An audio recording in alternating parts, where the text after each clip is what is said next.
नमस्कार मंडळी. तर हे बघा, सकाळी मस्त अंगण जाळायला घेतलं होतं. कारण इतकी पानं घडतात ना, काय ते असंच ठेवणं पण चांगलं दिसत नाही. मग मस्त सगळीकडे अंगण जाळून घेतलं. जोपर्यंत आंब्याची झाडं म्हणजे पानं नवीन निघत नाही ना, तोपर्यंत असंच राहणार आहे. आणि आपण जाळतच राहतो दररोज. आणि मस्त सकाळचं हा बघा किती भारी दिसतोय. आणि नंतर सकाळ सगळं झाडून आणि पेटवून घेतलं. आणि नंतर सगळी कामावरून मी माती घ्यायला गेले होते. मला घर सारायचं होतं.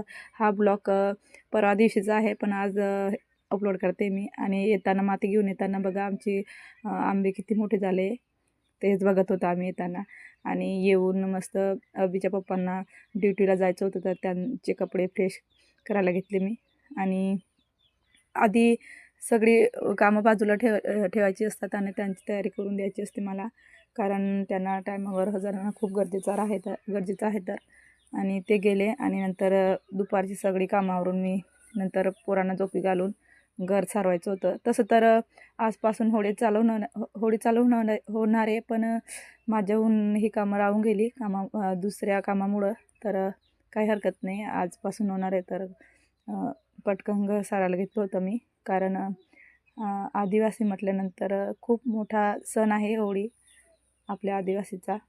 आणि नंतर अभीचे पप्पा संध्याकाळी आले होते आणि येताना पपई घेऊन आले होते. त्यांच्या मित्रांनी दिली होती. एवढी मोठी होती पपई की मला माझ्याकडून उचललीसुद्धा जात नव्हती. असेल 4-5 किलोची.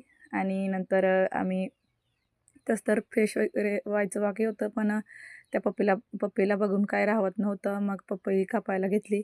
आणि एवढी मोठी पपई होती ना, आम्ही 4-5 लोकांना तर संपणार नव्हती. तर अर्धा भाग आमच्या मोठ्या घरी देऊन दिला आणि अर्धाच भाग आम्ही खायला घेतला.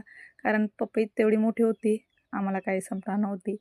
आणि जेवढी चांगली दिसते, छान दिसते, तेवढीच गोडसुद्धा होती. तर मस्त कापली आणि मस्त एन्जॉय केली. आणि एवढी गोड होती पपई की काय सांगावं. मस्त एकदम. तसं तर दरवर्षी आमच्याकडे पण पपई असते, पण यावर्षी लहान आहेत, लावलेली आहे पण लहान आहे.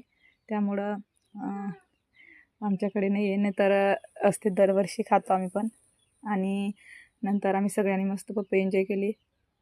चला भेटूया पुढच्या